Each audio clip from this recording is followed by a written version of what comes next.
Hello dears, welcome back to my YouTube channel ആരസ് craft and kitchen. അപ്പം ഞാനിത് കുറച്ച് കൂർക്ക എടുത്തിട്ടുണ്ട്. ഞങ്ങളിവിടെ കൂർക്കിൽ നിന്നും പറയാറുണ്ട് കേട്ടോ.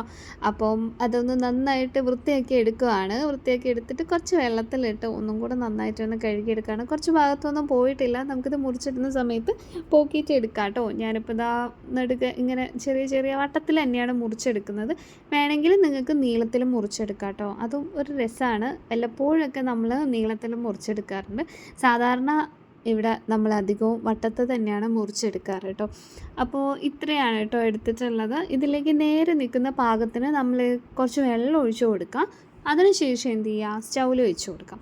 സ്റ്റൗവിൽ വെച്ച് സ്റ്റൗ ഓണാക്കി കൊടുത്തിട്ടുണ്ട്. ഇനി ഇതിലേക്ക് കുറച്ച് സാധനങ്ങളെ ആവശ്യമായിട്ട് വരുന്നുള്ളൂ.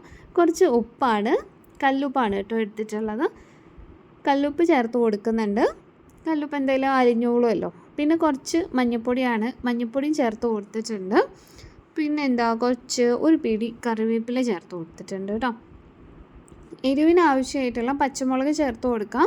മുളക് പൊടിയൊന്നും യൂസ് ചെയ്യുന്നില്ല കേട്ടോ. ഞാനിപ്പോൾ ഇവിടെ ഒരു പച്ചമുളക് മാത്രമേ എടുക്കുന്നുള്ളൂ കേട്ടോ.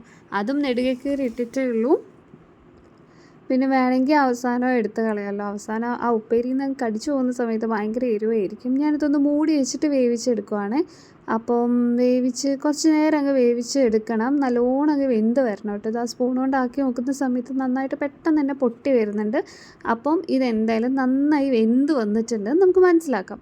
പിന്നെ ഇതിലത്തെ വെള്ളം വറ്റി വറ്റി വരുന്നുണ്ട്. ആ സമയത്ത് നമുക്ക് എന്ത് ചെയ്യാം, നല്ല പച്ച വെളിച്ചെണ്ണ അങ്ങോട്ട് ഒഴിച്ചു കൊടുക്കാം. വെളിച്ചെണ്ണ ഒഴിച്ചതിന് ശേഷം നന്നായിട്ട് ഇളക്കുക കേട്ടോ. ഒരു ഷാലോ ഫ്രൈ പോലെ ഇങ്ങനെ ആക്കിയെടുക്കാം. ഒരുപാട് വെളിച്ചെണ്ണ ഇത് വേണ്ട, കുറച്ച് വെളിച്ചെണ്ണ മതിയാവും. അപ്പോഴേക്കും നമ്മൾ മെഴുക്ക് പുരട്ടി ഏകദേശം സെറ്റായി കഴിഞ്ഞു കേട്ടോ. ഇനി നമുക്ക് വേറൊരു പാത്രത്തിലേക്ക് മാറ്റാം. അതിൻ്റെ മുന്നേ നമുക്കൊരു ചെറിയ സാധനം കൂടെ ചേർത്ത് കൊടുക്കണം. കറിവേപ്പിലയാണ് കേട്ടോ. പച്ചക്കറിവേപ്പില ഇതിലേക്ക് ഇട്ട് കൊടുക്കുന്ന സമയത്ത് ഭയങ്കര ഒരു ടേസ്റ്റാണ്. അപ്പം അതും എന്തായാലും ചെയ്യാം കേട്ടോ. അതിനുശേഷം നമുക്കിതൊരു സെർവിങ് ബൗളിലേക്ക് മാറ്റാം കേട്ടോ. അങ്ങനെ നമ്മൾ കൂർക്കിൽ മെഴുക്ക് പുരട്ടി ഇവിടെ അടിപൊളി വന്നിട്ടുണ്ട്. എല്ലാവരും ഒന്ന് ട്രൈ ചെയ്ത് നോക്കണം കേട്ടോ. അപ്പോൾ വീഡിയോ ഇഷ്ടപ്പെട്ടിട്ടുണ്ടെങ്കിൽ എല്ലാവരും ഒന്ന് സപ്പോർട്ട് ചെയ്തേക്കണം. ലൈക്ക് ചെയ്യുക, ഷെയർ ചെയ്യുക. സബ്സ്ക്രൈബ് ചെയ്യാതെ കാണുന്നവരാണെങ്കിൽ ഒന്ന് സബ്സ്ക്രൈബ് ചെയ്ത് സപ്പോർട്ട് ചെയ്തേക്കണേ. എനിക്ക് കൂർക്കയുടെ മെഴുക്ക് പുരട്ടി എന്ന് പറയുന്നത് ഭയങ്കര ഇഷ്ടമാണ് കേട്ടോ. ഇതും വെറും ചോറും പച്ചച്ചോറിൽ ഇങ്ങനെ ഇത് കൂട്ടിയിട്ട് കഴിക്കാൻ വേണ്ടിയിട്ട് നല്ല ടേസ്റ്റാണ് കേട്ടോ. വേറൊരു സാധനവും വേണ്ട. പക്ഷേ ഇത് ചൂടോടെ തന്നെ എടുത്ത് കഴിക്കാൻ വേണ്ടിയിട്ട് ഭയങ്കര കൊതി. അങ്ങനെ എടുത്ത് കഴിച്ച് നോക്കുകയാണ്. പക്ഷേ നന്നായിട്ട് പൊള്ളുന്നുണ്ട് കേട്ടോ. അപ്പോൾ പിന്നെ നിങ്ങളെല്ലാവരും ഒന്ന് ട്രൈ ചെയ്ത് നോക്കൂ കേട്ടോ. അടിപൊളി ഹെൽത്ത് ബെനിഫിറ്റ്സ് ഒക്കെ ഉള്ള ഒരു അടിപൊളി സാധനമാണ്. അപ്പോൾ എല്ലാവരും ട്രൈ ചെയ്ത് നോക്കൂ. Thanks for watching. Love you all. Have A great day.